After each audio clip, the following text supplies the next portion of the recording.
국내에 계신 스픽스 구독자 여러분 안녕하세요. 오창익입니다. 격변하는 정치 상황, 법정을 주목해야 될 이유들도 많습니다. 검찰의 도발이 계속 반복되고 있고요. 또 내일이면 이재명 대표의 공직선거법 위반 사건 1심 선고가 예정돼 있습니다. 어떻게 들여다봐야 할지 살펴보기 위해서 최고의 전문가 모셨습니다. 경희대 법학전문대학원의 서보학 교수님 오셨습니다. 어서 오십시오. 안녕하세요. 서보학입니다. 네, 교수님 어서 오십시오.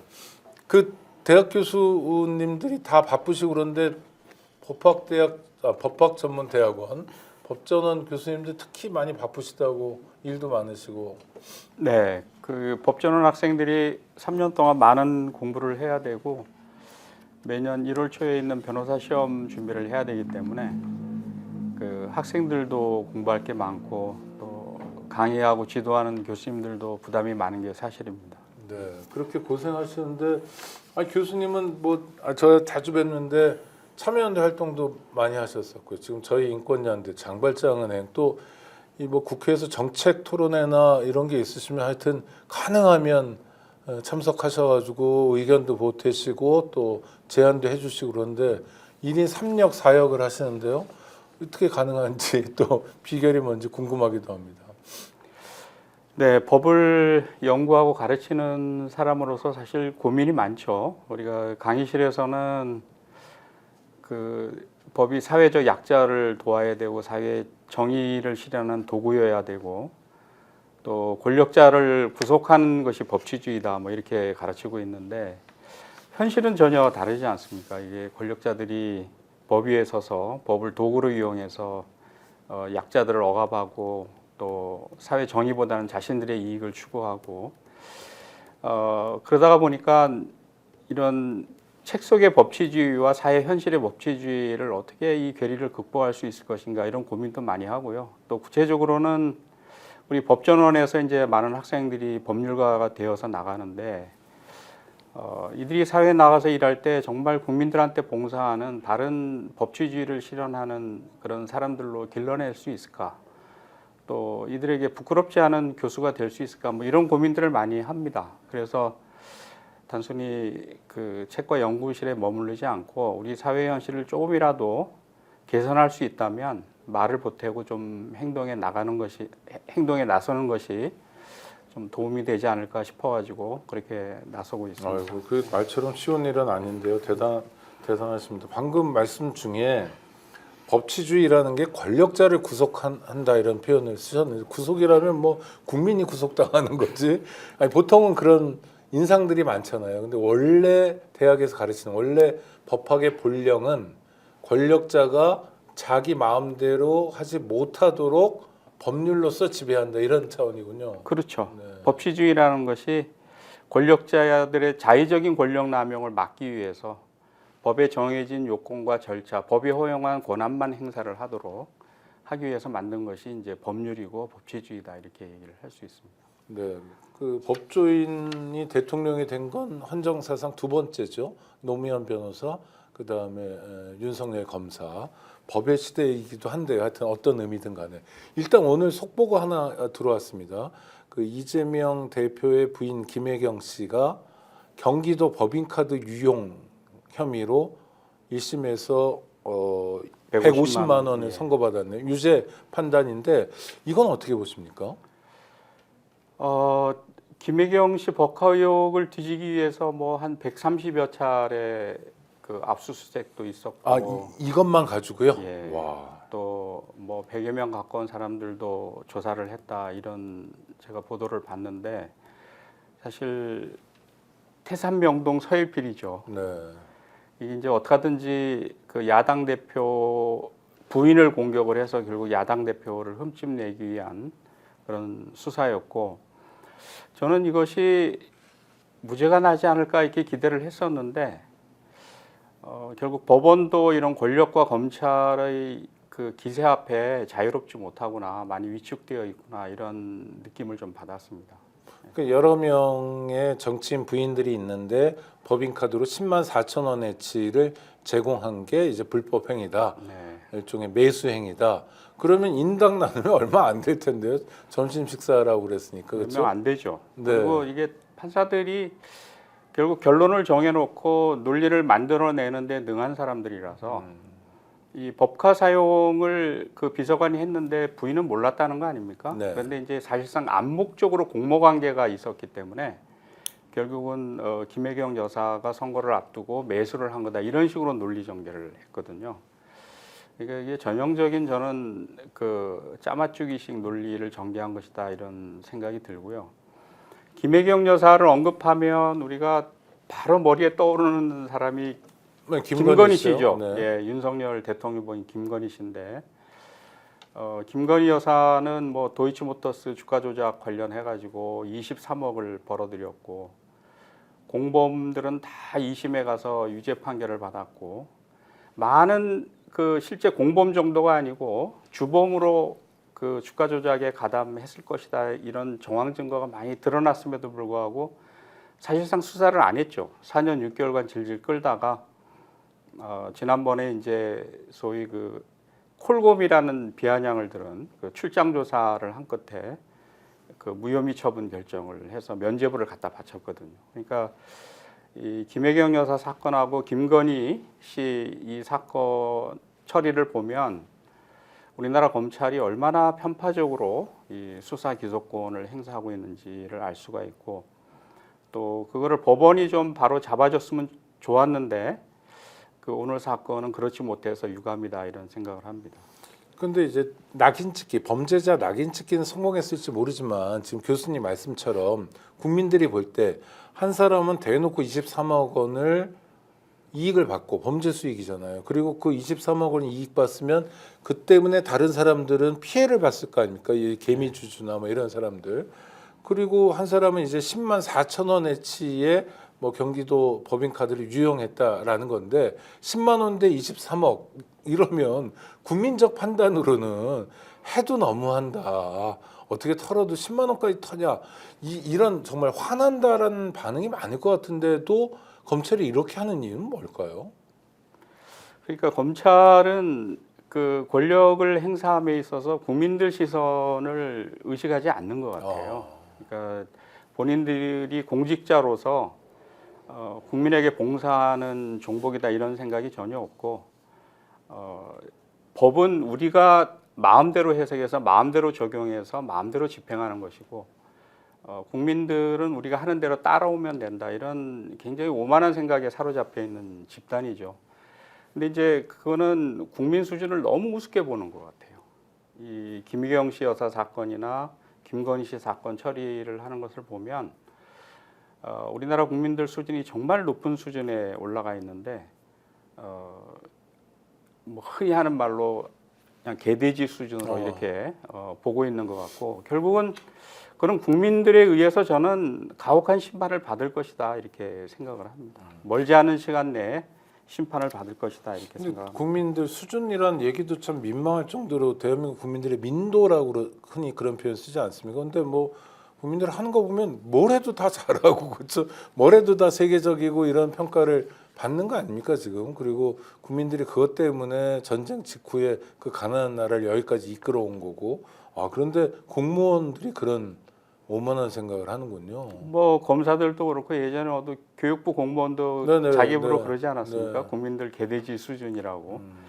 근데 그런 공무원들 중에서도 검사들은 정말 특이하고 탁월한 사람들이죠. 그 오만함과 국민들을 무시하는 그런 수준에 있어서는 정말 탑 클래스다 저는 이렇게 생각을 합니다. 내가 제일 잘 나가, 내가 제일 잘났어. 네. 근거는 뭡니까?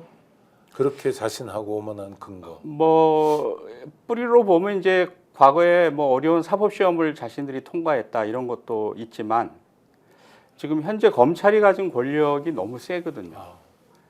뭐 나중에도 말씀을 드리겠지만 수사권, 기소권, 영장 청구권, 형집행권 모든 권한을 자기들이 한 손에 쥐고 있고 역대로 보면 뭐 이명박, 박근혜 또 그 전에도 하여튼 대통령들을 감옥에 보냈고 심지어 그 대법원장도 구속을 시켰고 대법관을 법대에 올렸고 세상에 자기들이 마음 먹으면 감옥에 보내지 못할 사람이 없는 거죠.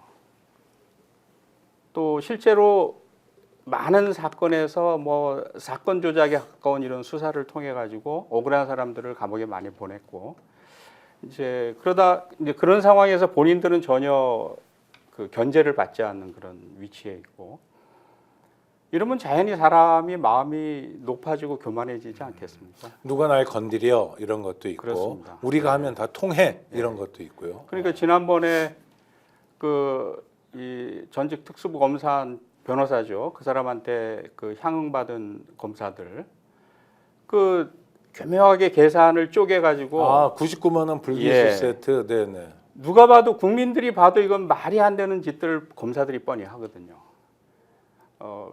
우리가 이렇게 한들 누가 내 앞에서 감히 욕을 할 것인가 이런 자신감, 이 교만함 이런 것 때문에 이제 그런 행태를 보이는 거다 이렇게 생각합니다. 아니 공무원은 기본적으로 국민 전체에 대한 봉사자이고 국민의 네. 공복이라고 하는데 국민이 그 공무원들 앞에서 고개를 조아리고 그 사람들은 마음껏 뭐 오만하게 굴어도 되는 건 이건 왕조 시대만도 못한 것 같다라는 생각도 드네요. 그 장면만 보면요. 그러니까 그동안 우리가 검찰 조직에 대한 그 개혁을 소홀히 하고 성공하지 못한 그 후과다 이렇게 저는 생각을 합니다. 그 사람들이 이 사법 관료들 뭐 판사라든가 검사들에 대한 기본적인 그 신뢰 이런 게 이제 있거든요. 네.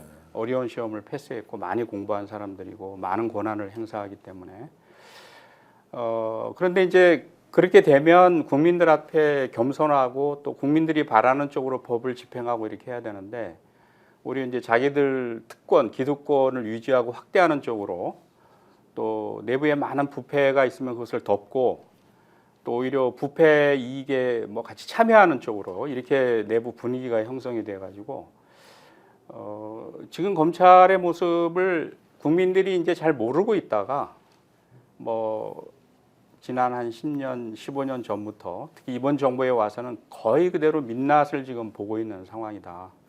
그래서 아마 저는 이제 검찰 개혁을 성공시킬 그런 때가 머지않아 올 것이다 이렇게 생각을 합니다. 예전에는 총든 군인들이 자기들 세상이라고 국민들 위해 군림했지만 네. 아무리 총을 들었어도 결국 군부는 군부 정권 종식됐고 민주화가 된 것처럼 검찰도 언젠가는 뭐 그렇게 국민 위에 군림하는 검찰은 없어지겠네요.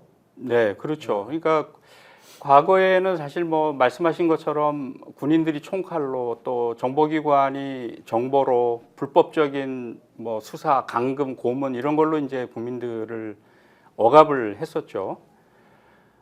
그런 이제 군부 독재 정권이 물러나고 그 우리 사회가 민주화, 문민화를 거쳐서 이제 민주화되면서 검찰이 합법적인 권한을 가지게 되면서 이제 이 초거대 권력으로 급부상을 하기 시작을 했거든요. 근데 우리 사회 이게 발전 과정을 보면 많은 시민들이 피를 흘리고 이렇게 해서 민주화를 이뤄냈는데 그 군사 독재 시절에는 검사들이 법 기술자들로서 그들의 독재를 뒷받침하는 역할을 했었고 또 앞잡이로서 국민들을 법으로 억압하는 이런 선봉장 역할을 했었고 우리 사회가 민주화되는데 사실 전혀 기여한 바가 없죠 검찰 조직이. 그런데 국민들이 피땀을 흘려서 민주화를 시켜놨는데 이제 그 과실을 고스란히 검찰이 다 가져가는 거죠. 그게 이제 법의 합법적인 권한이 워낙 검사들한테 많이 주어져 있다가 보니까 자연스럽게 그렇게 된 것이고 이제는 우리 사회가 더 이상 이런 그 우리 민주 사회에 정말 어울리지 않는 이런 조직을 이제는 해체하고 이 정상적인 법 집행기관으로 원위치시키는 이런 검찰 개혁을 이제 곧 할 때가 됐다 이렇게 생각을 합니다. 네. 당장 내일 뭐 벌써 24시간도 안 남았는데 이재명 대표에 대한 숱한 형사 사건 중에서 첫 번째 1심 선고 공판이 있습니다. 네. 공직선거법인데요.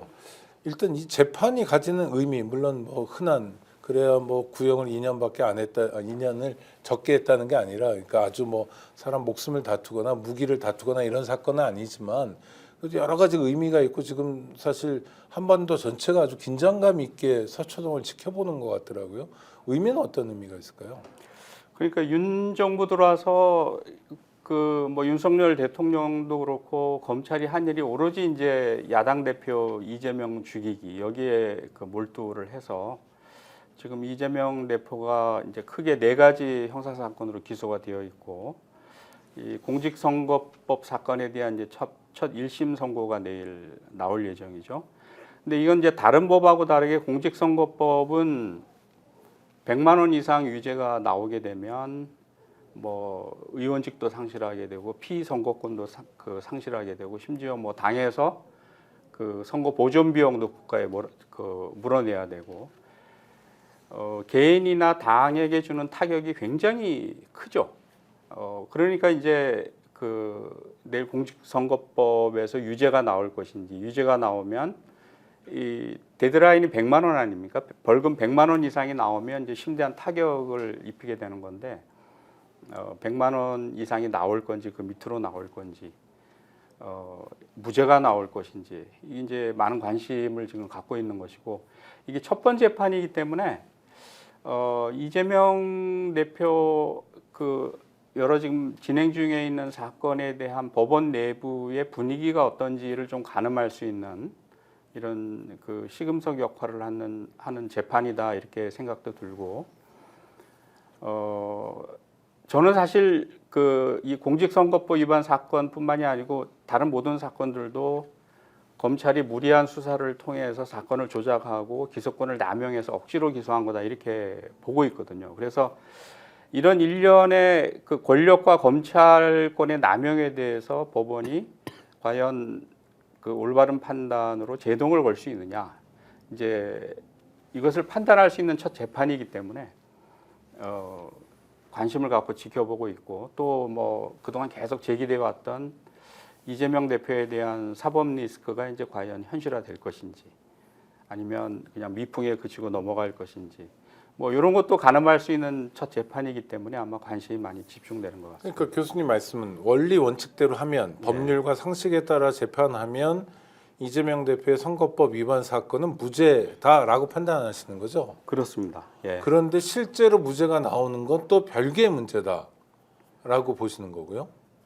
그러니까 법리적으로 보면 이거는 뭐 저뿐만이 아니고 많은 이제 법률 전문가들이 뭐 글이나 토론회에서도 지적을 했는데 법리적으로 보면 이건 당연히 무죄가 나와야 됩니다. 당연히 무죄. 예, 당연히 무죄가 나와야 되고 검찰의 기소가 잘못됐기 때문에 뭐 공소기각 그 판결도 나와야 된다 이렇게 생각을 하는데 아까 그 김혜경 여사 그 1심 재판 결과 판결 선고 결과에서 볼 수 있듯이 사실 확신할 수가 없어요. 예, 이게 그 판사들 법 전문가들이 보면 저는 당연히 무죄를 선고할 것이다 이렇게 기대를 하면서도 다른 한편으로는 법원도 사실 이 서슬퍼런 권력 앞에 많이 위축되어 있는 것이 사실이고 1심 재판부 같은 경우에는 또 변명거리가 있거든요. 내가 적당히 검찰의 입장을 받아들여줘서 타협하는 방식으로 이렇게 유죄로 나가면서 2심, 3심으로 책임을 미루는 이런 판결도 사실 많이 하기 때문에 1심 선고에서 이게 과연 무죄가 나올 것인지 유죄가 나올 것인지 적당히 타협하는 판결이 나올 것인지 저도 좀 긴장되고 있습니다. 예. 아니 그런데 그러니까 교과서와 현실이 너무 다른 거잖아요. 그러니까 법관은 뭐 행정부나 입법부에 독립해가지고 법관 자체가 하나의 기관 아닙니까, 그렇죠? 그러니까 법원 행정처나 대법원으로부터 독립해가지고 오로지 법률에 따라 오로지 사실관계에 따라 판단해야 되는데 거기에 물음표가 있다 현실에서는 이런 말씀. 그렇죠. 뭐 법원 판사들도 결국은 좋은 보직, 또 승진 뭐 이런 것을 바라고 재판을 하는 사람들이라서 정부나 검찰이나 이런 데서 명운을 걸고 수사를 해서 기소한 사건에 대해서 과연 흔히 얘기하는 법과 원칙대로 소신 있는 판결을 할 수 있을 것인지 그거는 저는 대단한 그 용기, 결기가 있어야 된다고 생각을 하거든요. 쉽지 않겠죠. 판사들 개인이. 네네. 그리고 또 판사 입장에서 보면 어쩌면 이게 로또가 될 수도 있죠. 이게 권력의 입맛에 맞는 판결을 내려주면 그다음에 뭐 좋은 자리로 자기가 보직을 받는다든가 승진을 한다든가 아마 그런 걸 놓고 좀 갈등이 있지 않을까 이런 생각은 합니다. 아, 그러니까 법대로 하는 게 사실대로 하는 게 용기가 필요하다라는 대목에서는 좀 절망감도 들지만 어쩔 수 없는 현실이니까 이럴 때 법관이 제대로 좀 판결해라 라고 국민들의 마음을 전달하려면 어떤 방법이 있나요? 뭐 그래서 이제 뭐 각종 토론회나 이런 데에서 전문가들이 올바른 판단의 방향이 무엇인지 법리적인 올바른 판단이 무엇인지 제시하기도 하고 또 뭐 최근에 제가 듣기로는 무죄 판결을 탄원하는 시민들이 100만이 넘었다. 네네. 그건 국민들도 정확히 지금 요 사안을 보고 있는 거거든요. 그래서 국민의 뜻이 어디 있는가도 저는 판사들이 좀 헤아려서 뭐 권력이 무섭긴 하지만 국민들을 믿고 국민들 편에 서서 올바른 판단을 내렸으면 좋겠다 이런 바람을 갖고 있습니다. 아이고, 예, 떨리는 순간입니다. 그러면 내일 거 말고요. 그 다음 주 월요일이죠. 25일에 열리는 소위 위증교사 사건도 비슷하게 전망하시는 건가요? 아, 요거 내일 사건은 간단하게 설명을 안 드려도 될까요? 아니 뭐 말씀 주시죠. 네네. 예, 이게 그 공직선거법 예, 사건이요? 공직선거법 위반에 대해서 제가 무죄로 보는 이유를 간단하게만 말씀을 드리면 네. 이게 이제 두 가지 그 사건이 거기에 들어가 있는데 하나는 이재명 그 경기도지사가 2021년 11월 경기도 국정감사장에서 자신이 옛날에 그 성남시장을 할 때 성남시 백현동 한국식품연구원 부지 용도 변경을 상향 조정을 했다. 이게 특혜다. 뭐 이제 이런 지적이 있으니까 이게 당시 국토부의 압력을 받아서 할 수밖에 없었고 이걸 따르지 않으면 뭐 감사를 한다라든가 이런 등등으로 인해서 사실 협박을 받아서 우리가 한 것이다. 이런 이제 진술을 한 것이 이게 거짓말이다. 이렇게 해서 이제 공직선거법 위반으로 검찰이 기소를 한 거죠. 그런데 이제 여기 어떤 문제가 있느냐 하면은 당시 이재명 지사는 성남시장이었고 뭐 그 밑에 공무원들도 마찬가지고 중앙부처에서 하는 그 사업에 협조를 하지 않으면 감사가 들어오거나 뭔가 직무유기로 처벌을 받거나 뭐 이런 압박을 받고 있는 상황에서 뭐 조금 표현이 과할 수도 있지만 협박이 있어서 우리가 할 수밖에 없었다. 이것이 저는 뭐 표현이 조금 과할 수는 있지만 허위 사실이다 이렇게 보기는 어렵죠.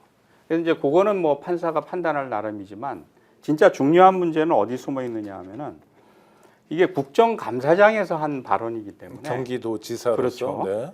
경기도지사로서 국정감사장에서 한 발언이기 때문에 거기에 대해서는 국회 증언감정법이라는 게 따로 적용이 됩니다. 네. 그래서 그 법에 의해서 위증을 하게 되면 국회 고발을 받아서 이제 수사를 받고 처벌을 받도록 이렇게 돼 있고 다른 법에 의해서는 국회에서의 발언을 근거로 해서 일체 불이익 처분을 받지 못하도록 그렇게 돼 있습니다.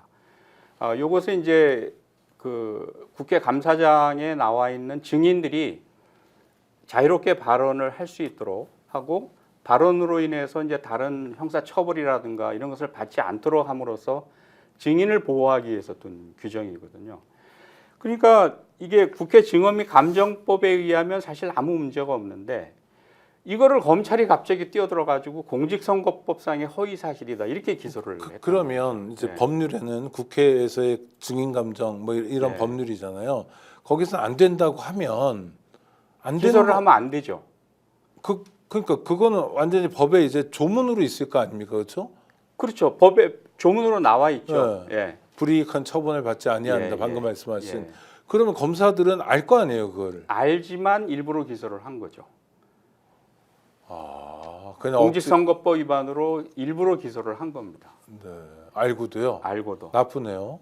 나쁘죠. 그러니까 뭐 나쁠 수는 있지만 정부나 검찰 입장에서는 나쁠 게 전혀 없죠. 네네. 일단은 이재명 대표가 거짓말장이고 선거법 위반 사실이 있고 그로 인해서 수사와 재판으로 묶어둘 수가 있고 낙인 효과를 거둘 수가 있기 때문에 그래서 저는 이 부분은 명백하게 검찰이 기소권을 억지 기소 남용한 거기 때문에 공소기각으로 가야 된다 이렇게 생각을 하고요. 네.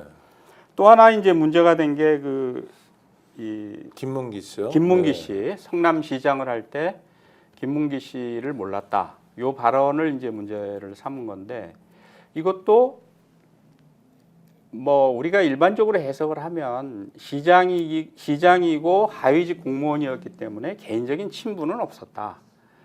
전혀 내가 못 본 사람이다 이런 뜻이 아니고 개인적인 친분은 없었다. 뭐 이렇게 해석을 할 수가 있는 사안인데 이제 검찰은 이거를 거짓말이다 이렇게 얘기를 했고 그 다음에 이제 여기서 그 문제가 되는 게 뭐냐면은 우리 공직선거법상 250조 허위사실 공표가 성립이 되려면 출생지나 가족관계, 신분, 직업, 경력, 재산, 행위, 지지 여부 등에 대해서 거짓말을 해야 됩니다. 아 군대 안 갔다 왔는데 나 군대 갔다 왔다 이런 거짓말. 그렇습니다. 근데 예, 이게 예. 허위사실 공표다라는 예, 예, 말씀이죠. 네. 근데 이제 이재명 지사가 얘기한 것은 김문기 씨를 내가 몰랐다. 기억이 없다 이런 뜻이거든요. 네네. 그러니까 이거는 기억의 영역, 인지의 영역에 있는 것이기 때문에 공직선거법상 허위사실 공표 금지 대상에 포함되지를 않아요. 그러니까 검찰이 궁하니까 어떻게 해석을 또 주장을 하느냐 하면은 김문기 씨를 몰랐다라고 하는 것은 김문기 씨와 교유 행위가 없었다. 친교 행위가 없었다라는 뜻이다. 그렇기 때문에 이것은 법에서 금지하고 있는 행위에 해당이 된다. 이런 억지 주장을 펴고 있거든요. 그래서 이거는 명확하게 유추 해석입니다. 이건 헌법에 반하는 유추 해석이기 때문에 유죄가 될 수가 없고 반대로 윤석열 대통령이 제가 기억하기로 국힘당 그 당내 후보 경선, 대선 후보 경선 당시에 김만배 대장동 그 사건 주범이죠. 김만배 기자를 아느냐 그랬더니 나는 모른다. 그 사람하고 전화 통화 한 번 한 적이 없다. 이렇게 얘기를 했거든요. 그런데 무슨 소리냐? 당신이 박영수 특검하고 밥 먹는 자리에 김만배 씨가 있었다라는 것이 목격됐는데 모른다는 게 말이 되냐 그러니까 아 기억을 해보니까 내가 한두 번 밥 먹은 기억은 있는 것 같다. 이렇게 말을 바꿨단 말이에요. 근데 검찰의 주장대로 하면 내가 한 번도 그 사람하고 통화한 적도 없다. 이게 행위를 부인한 건데 교유 행위를 부인한 건데 검찰에서는 아 김만배 씨와 친교 관계가 있다 없다라는 것은 기억의 영역에 속하고 주관적인 평가의 영역에 속하기 때문에 행위에 해당하지 않아서 불기소 처분을 했단 말이죠. 그 논리로요. 그 논리로 불기소 똑같이. 처분을 했는데 이재명 대표는 그 논리를 뒤집어 가지고 기소를 했단 말이죠. 공소법상 허위사실 공표죄로. 그 다음에 뭐 많이 알려졌지만 윤석열 대통령이 뭐라 그랬어요? 우리 부인은 구약을 달달이 외운다고. 네, 전부 외운다. 전부 네. 외운다고 네. 했잖아요. 구약 성경. 이거 다 거짓말이잖아요. 네. 그럼에도 불구하고 검찰은 거기에 대해서 다 불기소 처분을 했습니다. 그러니까 이게 이재명 대표를 공소법 위반으로 기소한 것이 이게 얼마나 정파적이고 억지 논리에 기초한 기소인가. 그래서 이런 것을 알면 사실 법리적으로 도저히 유죄가 나올 수 없는 사건이다. 그러니까 재판장이 네. 그러니까 법원에서요 판결을 할 때는 판결문이라는 거 쓰잖아요. 이미 뭐 다 써놨겠죠 지금쯤이면 한참 전에 쓸 때 어떻게 씁니까? 이걸 아니까 무죄는 쉽잖아요. 말씀하신 것처럼 뭐 국회에서의 증인 감정에 관한 법률에 보면 다른 법에 의해서 불이익한 처벌 받지 않는다. 인용. 이거는 뭐 따져볼 것도 없다. 이거 공투 잘못했다. 이렇게 하면 되고 방금 말씀하신 거 이건 기억인데 아니 기억을 못한다고 처벌하면 대한민국 국민 중에 온전할 사람 아무도 없다. 네. 말도 안 된다. 공소기각 또는 무죄. 너무 간단할 것 같은데 근데 이게 아니라 유죄라고 쓰려면 어떻게 해야 됩니까? 막 베베 꽈도 어려울 것 같은데요. 그러니까 이제 판사들이 다 똑똑한 사람들이라 유죄든 무죄든 결론을 내려놓고 거기에 맞는 논거는 다 만들어냅니다. 그 다음에 아까 제가 말씀드린 것처럼 특히 1심 같은 경우에는 2심, 3심이 있으니까 억울하면 거기 가서 뒤집으세요. 이렇게 생각을 하고 그냥 유죄 판결을 내리거든요. 이게 우리나라 많이 뭐 이 문제하고 직접 관련은 없지만 많이 지적되고 있는 것 중에 하나가 우리나라 판결문 공개가 너무 안 되고 있다. 네. 뭐 0.몇 % 정도밖에 안 된다는 거잖아요. 그것도 뭐 대법원 판결은 조금 공개가 되지만 하급식 판결은 거의 공개가 안 되죠. 그 공개를 못하는 이유 중에 하나가 제가 듣기로는 어떤 결론을 내려놓고 거기에 짜맞춘 논거를 가지고 써내려간 판결문이 굉장히 많다. 아, 대놓고 누구에게 보여줄 수 없는 거군요. 그렇죠. 경희대, 남한테 내놓기가 창피한 그러니까 판결문이 경희대 많다. 법학전문대학원 칠판에 내 판결문이 걸린다면 네. 끔찍한 거군요. 그렇죠. 아. 네. 그래서 이 사건도 혹시 그런 판결이 뭐 저는 그렇게 안 나왔으면 좋겠다라고 네네, 생각은 네. 하지만 뭐 그럴 가능성은 배제할 수는 없죠. 예. 근데 재판도 일종의 행정도 공개를 해야 되는 것처럼 재판도 공판이 원칙 아닙니까? 그럼 공판의 결과 마지막 종착지인 판결문도 공개하는 게 너무나 자연스러울 것 같은데요. 그렇죠. 네. 미국은 모든 판결문을 다 공개를 하거든요. 모든이요. 예. 네. 그리고 만약 프라이버시 등 인격권을 침해하면 그건 가리면 되는 땡땡땡 거. 뭐 예. 이렇게 네. 뭐 범행 수법이 잔인하면 뭐 이렇게 좀 윤문하거나 뭐 그렇게 그런 방법을 쓰겠죠 미국도 아마. 예. 그러나 판결문 자체는 다 공개한다. 공개를 해야죠. 네. 그러니까 우리가 흔히 하는 말로 판사는 판결문으로 말하고 검사는 공소장으로 말한다 이렇게 얘기를 하는데 판사들이 자신감이 없는 거죠. 떳떳하지 못한 판결을 많이 내린다는 겁니다. 또는 검찰의 공소장을 그냥 베껴 오거나 옮겨오는 경우도 좀 있나요? 그렇게 많이 한다고 저는 듣고 있습니다. 아. 그러니까 우리나라 형사재판에서 무죄 판결이 많이 안 나오는 이유가 무죄 판결을 쓰려면 유죄를 주장하는 검사의 논리를 일일이 다 반박을 해야 되거든요. 네네. 그런데 유죄 판결을 쓰려면 검사의 논리를 그대로 그냥 갖다가 판결문에 넣고 무죄를 주장하는 피고인 측 변호인의 논리는 그냥 무시를 해버립니다. 언급을 안 하고. 그러니까 판결문 쓰기가 훨씬 쉬워요. 판사 입장에서는. 일이 줄어드는군요. 일이 줄어듭니다. 그냥 그분들도 사건이 많기 때문에. 네네. 그래서 그 무죄 판결을 쓰는 것보다는 무죄 판결을 쓰면 또 검사들이 반발을 하고 하니까 피고인의 반발을 무시하는 게 훨씬 쉽죠. 그래서 이런저런 이유로 유죄 판결을 많이 씁니다. 네. 그러면 25일에 열리는 소위 위증교사 사건은 어떻게 보세요? 위증교사 사건도 법리적으로 보면 당연히 무죄입니다. 이거는. 왜냐하면은 뭐 이것도 세세한 뭐 그 논의할 것이 있지만 크게는 그거죠. 이재명 지사가 김진성 씨하고 통화를 하면서 이게 한 17년 전 그 17년 전에 있었던 사실을 이제 기억을 좀 되살려서 법정에 나가서 당신이 기억하는 대로 좀 진술을 해달라. 어떤 이런 사실을 이렇게 진술해달라고 얘기한 것이 아니고 당신이 기억나는 대로 없는 사실은 이야기하지 말고 기억나는 대로 진술을 해달라. 근데 우리 대법원은 증인이 본인이 기억나는 대로 진술을 하면 서로 그것이 실체적 진실과 맞지 않더라도 위증죄를 인정을 안 합니다. 네네. 근데 서로 실제 진실과 맞더라도 자기가 기억하는 것과 다르게 진술을 하면 위증죄를 인정을 해요. 네. 그러니까 기억이 제일 중요한 기억이 거예요. 제일 중요합니다. 그래서 이재명 대표가 오래된 사건이긴 하지만 그거를 잘 기억을 되살려서 당신이 기억나는 대로 법정에서 진술을 해달라 이렇게 요구하는 것은 위증을 요구하는 것도 아니고 교사는 당연히 안 되는 거죠. 그래서 그런 입장에서 보면 이건 당연히 위증교사는 무죄다. 이것도 마찬가지로 억지로 수사하고 억지로 기소했다는. 억지로 수사를 하고 기소를 한 거죠. 네. 근데 이제 여기서 또 하나 우리가 주목해야 될 것이 피교사자라고 하는 김진성 씨. 이분이 처음에는 내가 법정에서 그 이재명 대표와 통화를 하고 나서 어쨌거나 나중에 법정에서 내가 진술한 것이 위증이 아니다. 이렇게 얘기를 했다가 나중에 진술이 위증을 했다는 쪽으로 바뀝니다. 그건 검찰 수사 단계에서의 진술인가요? 그렇죠. 네. 예.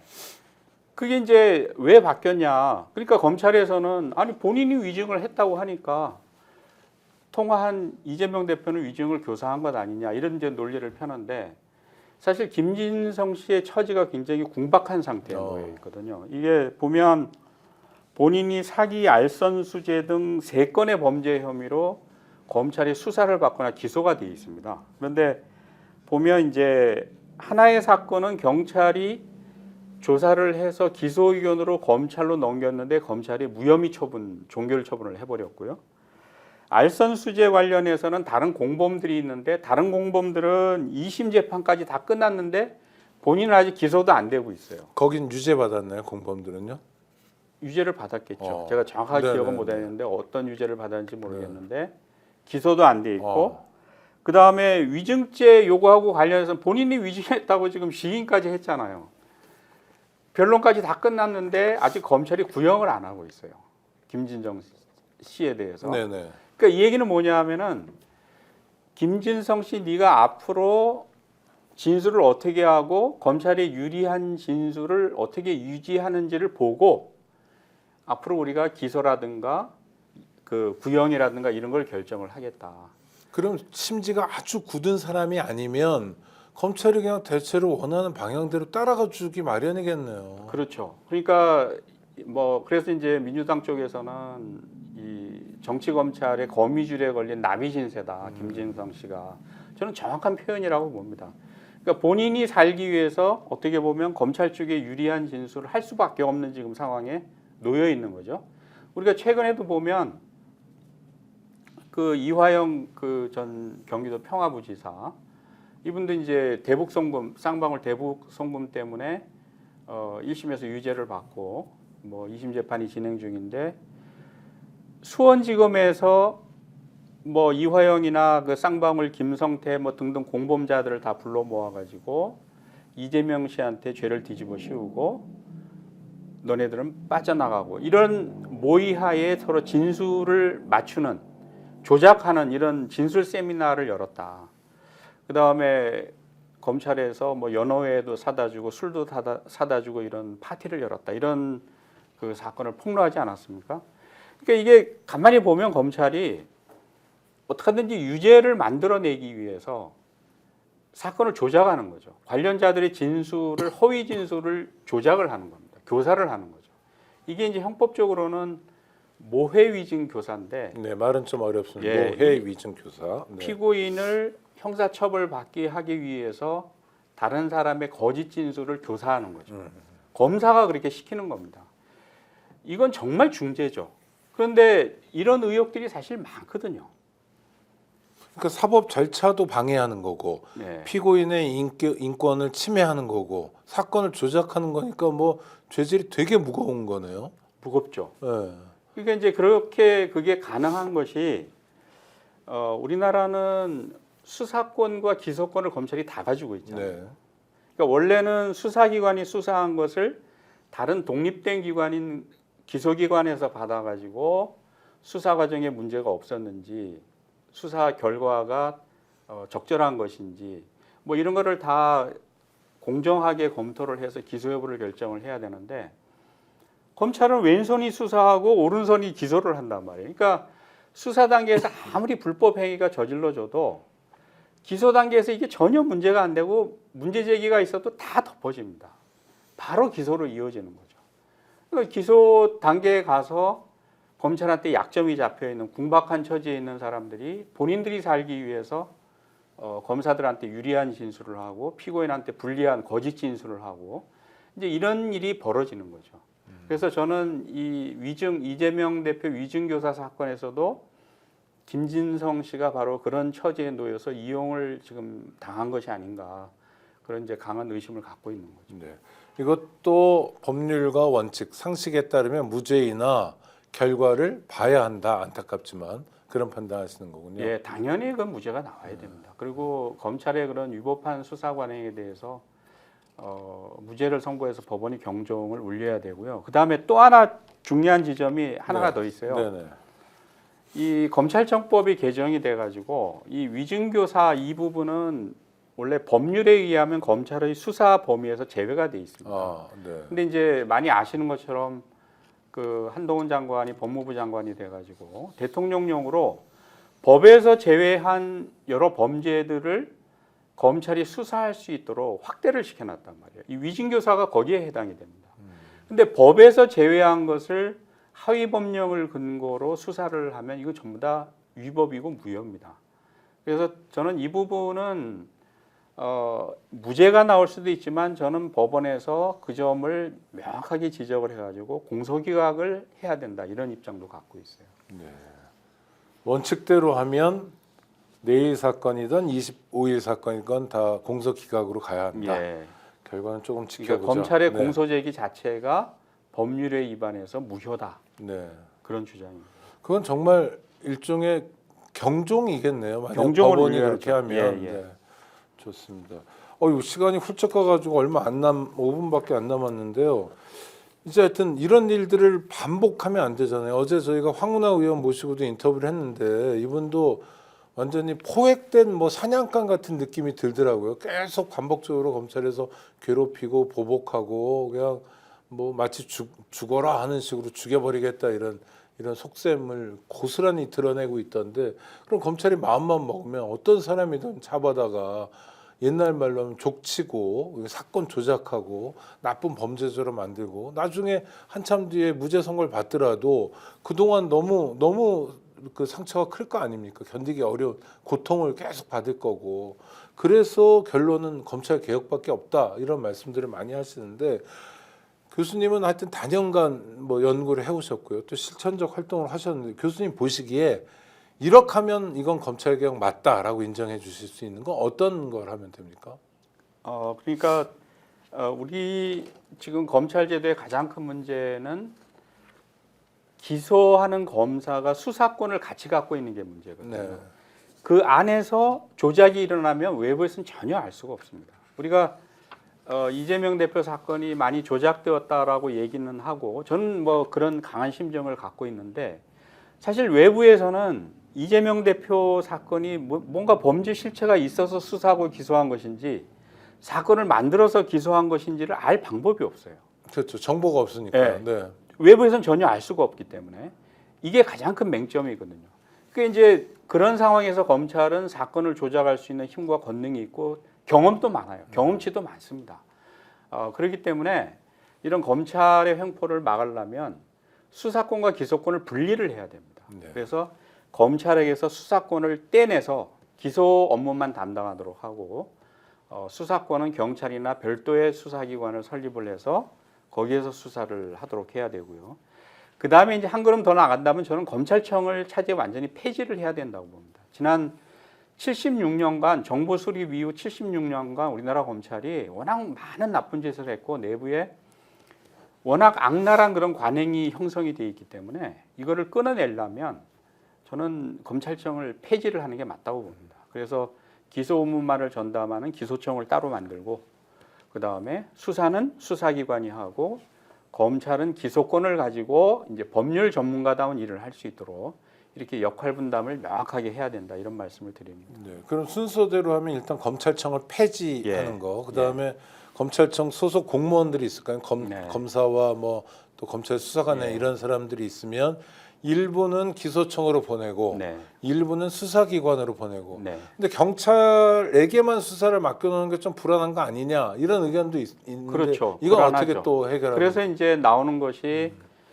기존 검찰 특수부가 하던 뭐 부패 범죄, 경제 범죄 이런 특수한 분야의 수사를 전담하는 특별 수사청을 이제 별도로 만들자. 네, 여기는 네. 이제 수사기관으로서 그렇게 해서 그 권한도 분산을 시키고 인력도 적절히 배치를 분산해서 하면 가능할 것이다라는 생각이 들고, 그 대신에 기존 검찰청에 있었던 검사들이나 수사관들은 저는 엄격한 재임용 절차를 거쳐야 된다라고 봅니다. 네, 네, 그래서 흔히 얘기하는 깨끗한 손, 네. 깨끗한 손을 가진 사람만 기소기관, 수사기관에서 일을 할 수 있도록 이런 절차를 거쳐야 된다 이런 말씀을 드립니다. 알겠습니다.